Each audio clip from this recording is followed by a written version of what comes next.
Sometimes giving gifts is really hard. I want to give gifts that are thoughtful and considerate of the person who's receiving the gift. And those are also my favorite kinds of gifts to receive. And as I was thinking about the most memorable gift I've ever received, I kept hitting a wall. It's like when someone asks you what you like to do for fun, and suddenly you think you're the most boring person ever and you have zero hobbies. Of course, that isn't true, but in that moment, your mind goes blank and you can't come up with anything. Or am I the only one who that happens to? From the time I was little until I grew up and got Padfoot, I remember wanting a puppy of my own. I've always loved dogs, and I wanted a pup to snuggle and to love and take for hikes. And eventually, after college, and way too soon in my adult life, if you ask my grandma, I got Padfoot, this tiny little mixed breed puppy from the shelter, and I was over the moon excited. Now, Padfoot was a very sick puppy, and honestly, his whole life he's had problems. Anything that can happen to a dog has probably happened to him. He's my little lemon, as my grandma says, but he's also the sweetest pup.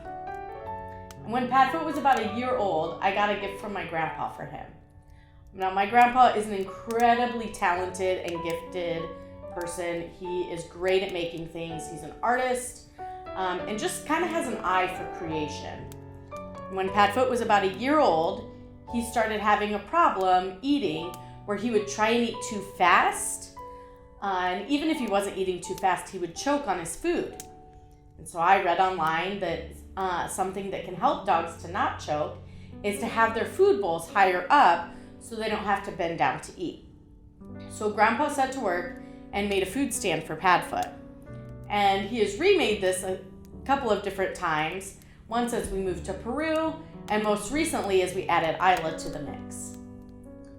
In Mark chapter 1, we hear about John the Baptist coming to prepare the people for Jesus, to let them know that someone was coming who was going to change everything. I expect that there was probably a lot of anticipation among the people who heard John's message.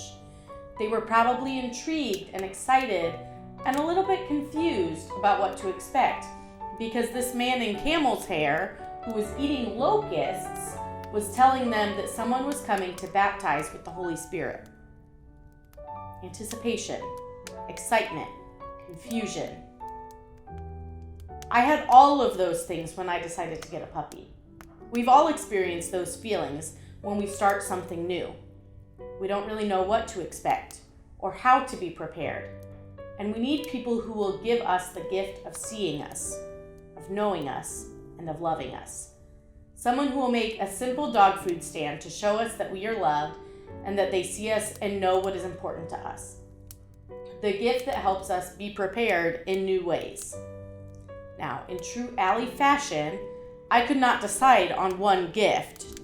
So I have two that I decided were the most memorable. One is the dog food stand that my grandpa made. It was a labor of love and filled a very tangible need. The second is a decorative little coaster that Jordan got me. It was actually the first gift that Jordan got me. And it says, "People will know how large your soul is by how you treat a dog." And it has this cute little drawing of a dog on it. It's such a simple little gift. And in the early days of us dating, it made me feel known and seen. People who know me well know that I would do just about anything for my pups. From ordering a custom wheelchair after Padfoot's amputation, to staying up all night when he's been sick, to going on endless walks with Isla because she has more energy than any pup I've ever met, I will move mountains for them. And the gifts that have meant the most to me have been the ones where people see that and they point it out and help in ways that seem small, but in all actuality are huge. I knew I wanted a dog.